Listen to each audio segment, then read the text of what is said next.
Welcome back. In focus हैं मिफ्ता इस्माइल साहब, secretary general हैं अवाम पाकिस्तान, फॉर्मर फाइनेंस मिनिस्टर हैं। बेहद शुक्रिया फॉर जॉइनिंग अस।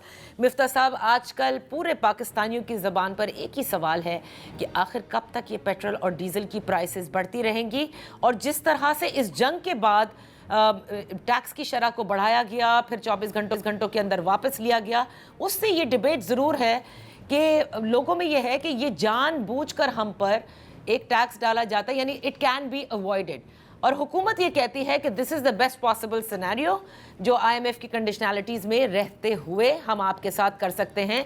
दुनिया में पेट्रोल की प्राइसेस बढ़ रही हैं, लेकिन पाकिस्तान में बढ़ने के साथ साथ मज़ीद बोझ डाला जा रहा है। ये किस किस्म की पॉलिसी और इसमें क्या तब्दीली लाई जा सकती है? देखिए, आज जहाँ तक आईएमएफ की बात है तो ये इंटायरली क्लीव बात नहीं है। ये बात वो नहीं है कि जो हम मनोमान मान लें, क्योंकि बांग्लादेश में भी आईएमएफ प्रोग्राम है और वहाँ पे 15 या 16% डीजल और पेट्रोल की कीमत बढ़ी है। और 7 मार्च को जो इन्होंने प्राइस बढ़ाई थी पहली मरतबा जंग के बाद, तो एकदम जायज़ थी, क्योंकि 15 तारीख तक तो एग्रीमेंट था आप कंपनी को पुरानी प्राइस पे बेचेंगे। शॉर्टेज हो रही थी तो आप एक हफ्ते के लिए, उसको शॉर्टेज नहीं हो रही थी, सॉरी, होर्डिंग हो रही थी, ज़ख़ीरा अंदोज़ी हो रही थी, तो आप एक हफ्ते के लिए टैक्स बढ़ा देते तो, लेकिन आपने ये लोगों के ऊपर बोझ डाल के कंपनीज को गिफ्ट दे दिया। उसके बाद आप देखेंगे रिफाइनरीज के आप बैलेंस शीट्स देखें, जो प्रॉफिट आए हैं उन्होंने डिले करके दिए प्रॉफिट्स, क्योंकि इतने वो शर्मा रहे थे कि इतने ज़्यादा प्रॉफिट्स हैं। तो सबने कोई 10 अरब रुपया, 15 अरब रुपया एक क्वार्टर में, आधे एक महीने में कमाए हैं। तो जाहिर है कि आपने पॉलिसी के अंदर कम से कम ये कुछ सुकून था।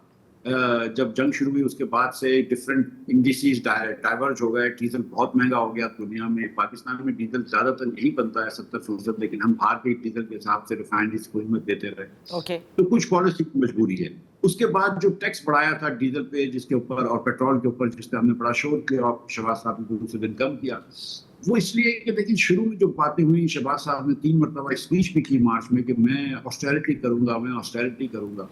और नादिया, आप जानती हैं कि अगर 10 रुपए बचाए होते ना ऑस्टेरिटी में, इस पे 20 रुपए तशरीफ पे खर्च करते हैं, हम सबको पता होता कि क्या ऑस्टेरिटी में है। लेकिन कोई, उन्होंने कहा कि हम 60% पेट्रोल कम इस्तेमाल करेंगे, हमें बता दें। उन्होंने कहा कि हम 50% गाड़ियां बंद कर देंगे, हमें वो तस्दीक करवा दें। ये कुछ नहीं हुआ, ठीक है। तो वो जो बोझ था वो आवाम के ऊपर ही मुंतकिल हुआ, और इसके अंदर जो ज़ख़ीरा अंदोज़ी हुई है, जो मुनाफाखोरी हुई है पेट्रोल पंपों की तरफ से, ऑयल मार्केटिंग कंपनी की जानिब से, रिफाइनरीज की जानिब से, उकूमत कुछ भी नहीं कर सकी, हाथ पे हाथ रख के बैठी है, अपनी रिट इन्फोर्स ही नहीं की। सर, अली परवेज़ मलिक साहब ने इसी प्रोग्राम में मुझे ये कहा कि उन्होंने मुझे कहा, मैं आपको 3 बार बता चुका हूँ कि आईएमएफ ने कहा है कि हमें पीडीएल ज़रूर लगानी है, और 80 रुपये फ़ी लीटर डीजल पर भी और पेट्रोल पर भी, but because we had done 0 on diesel, इसीलिए हमने पेट्रोल पे भी बढ़ाई है कि स्लोली एंड ग्रेजुअली हम इसको वापस ला रहे हैं। And at the same time he said कि आईएमएफ ने हमें, शहबाज साहब को, 1 महीने का ये रिलीफ दिया था, इसीलिए अब हम वापस कर रहे हैं। जबकि दीगर लोग माहिर माशियात ये कहते हैं कि भाई ये तो विफाक की ख्वाहिश पर है, जहां उनको पैसे कम पड़ते हैं वो बस इस मद में उठा लेते हैं पैसे। देखिए, गुजारिश ये है कि एक तो प्राइम मिनिस्टर साहब ने खुद ये फरमाया था कि मैं ऑस्टेरिटी करूंगा और ये बोझ आवाम पे नहीं डालूंगा, ठीक है। अगर आप ऑस्टेरिटी कर देते और पैसे बचा लेते तो आईएमएफ से बात कर सकते हैं कि हम ये पैसे बचा लें। दूसरी बात, जहाँ तक पीडीएल की ताल्लुक है, तो पीडीएल का जो साल के शुरू में बजट था वो पीडीएल ने मीट कर लिया है।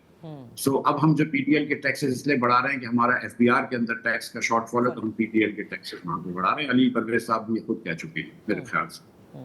और तीसरी बात यह है कि देखें, पेट्रोल मार्च में 100 बिकता है तो डीजल 60 बिकता है। अप्रैल में डीजल की डिमांड बढ़ जाती है जब गंदम किसान की कटाई होती है।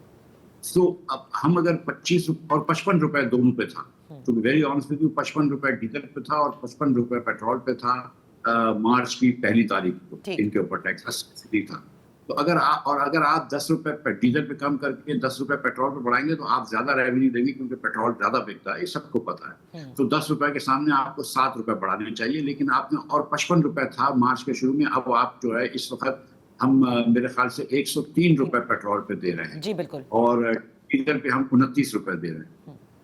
तो मिफ्ता साहब, आप बिकॉज इस मईशत की हेल्थ को भी आप बहुत अच्छी तरह जानते हैं, गवर्नमेंट की पॉलिसीज़ वर्किंग को जानते हैं, अगर जिस तरह से इस वक्त ये एनर्जी मार्केट्स के अंदर प्राइसेस चढ़ रही हैं, उतर रही हैं, and you know the conflict is continued in the sense कि स्टेलमेट है, اگر یہ کنٹینیو رہتا ہے given where we are standing, کیا بہتری لائی جا سکتی ہے تاکہ عوام پر بوجھ کم پڑے؟ کیونکہ اب تو مہنگائی بھی بڑھ گئی نا.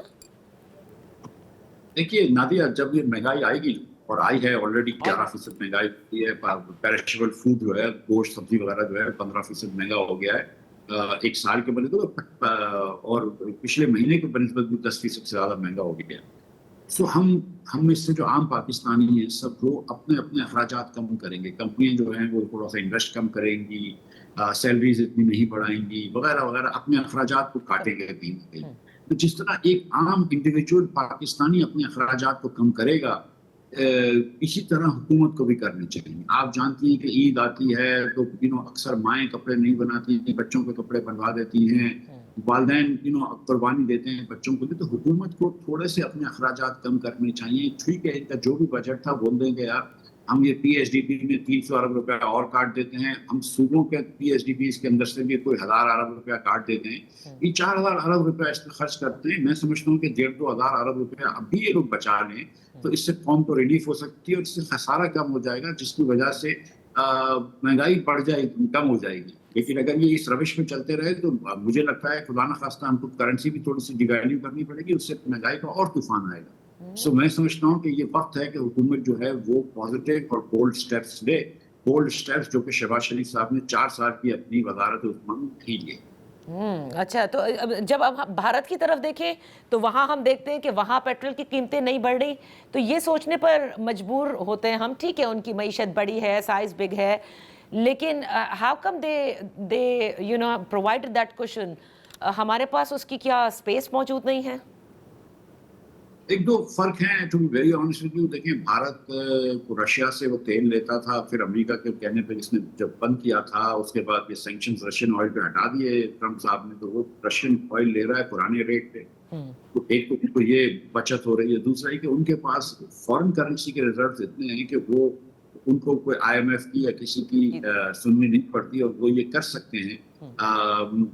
اور مطلب انہوں نے جو ہے وہ ٹیکس وغیرہ اس پہ کم کر دیا ہے، ریفائنری کے پروفٹ مارجنز کم کر دیے. مجھے زیادہ بھارت کا نہیں پتا کہ انہوں نے ایگزیکٹلی کیا کیا ہے، ریفائنریز کتنا پروفٹ کم پائے. لیکن نن دا لیس آئی ایم ناٹ ایڈوکیٹنگ کہ آپ بھارت کے لیول پہ لے جائیں اور کوئی فرق نہ کریں. کہتا ہوں آپ کریں، کیونکہ ہم تو 15 ارب ڈالر ہمارے پاس ہیں، ان کے پاس 600 ارب ڈالر. آپ بالکل کریں. بنگلہ دیش کے اندر بھی دیکھیں 15-16% آئی ایم ایف کے پروگرام میں رہ کے ہوا ہے. آپ کو ایک ریزنیبل پرائز بڑھا دیتے ہیں، لیکن آپ کچھ تھوڑے سے oil marketing companies, oil producing, oil refining companies کے تھوڑے سے اگر مارجنس کو کم کر دیتے، تھوڑے سے حکومت کے اخراجات کم کر دیتے، تو پھر کچھ سیکریفائز عوام سے لیتے 15% دیش سے، 5-10 کمپنیوں سے لیتے اور 5-10% حکومت ڈالتے. یہ ملک کے اگر ہم کرتے ہیں تو وی لک لائک اے نیشن. اگر آپ نے ہر کچھ جو ہے وہ موٹر سائیکل رائڈر کے اوپر ڈالنا ہے جس کی لاکھ روپے تنخواہ بھی نہیں ہے بیچارے کی اور 50,000 روپے کی موٹر سائیکل اس کی جمع پونجی ہے، اگر اسی سے آپ نے روز صبح 126 روپے ٹیکس لینے تو پھر ٹھیک.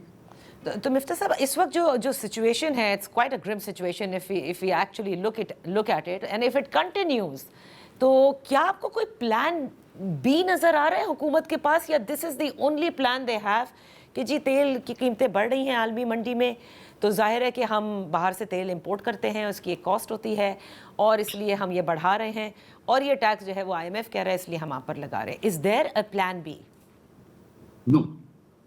اس حکومت کے اب جو ہم نے جو دیکھا ہے وہ یہ ہے کہ ٹھیک ہے بھائی ہمارے اخراجات تو فکسڈ ہیں، ہمیں اگر جہاز خریدنا ہوگا تو ہم خریدیں گے.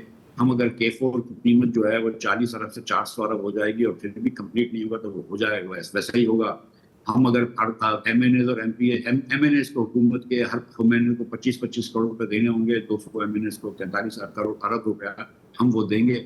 ہم ایک پیسے کی بھی سیکریفائس نہیں کریں گے. کوئی وزیر جو ہے وہ کارپور نہیں کرے گا. خدا نہ خواستہ ہے جو وزیر کیونکہ زیادہ تر کابینہ لاہور سے ہی ہے کہ اگر جب وہ جمعے کی شام کو لاہور جائیں گے تو کوئی 2 وزیر ایک ساتھ گاڑی میں نہیں جاتے، الگ الگ اپنی لینڈ کروزر میں جاتے ہیں.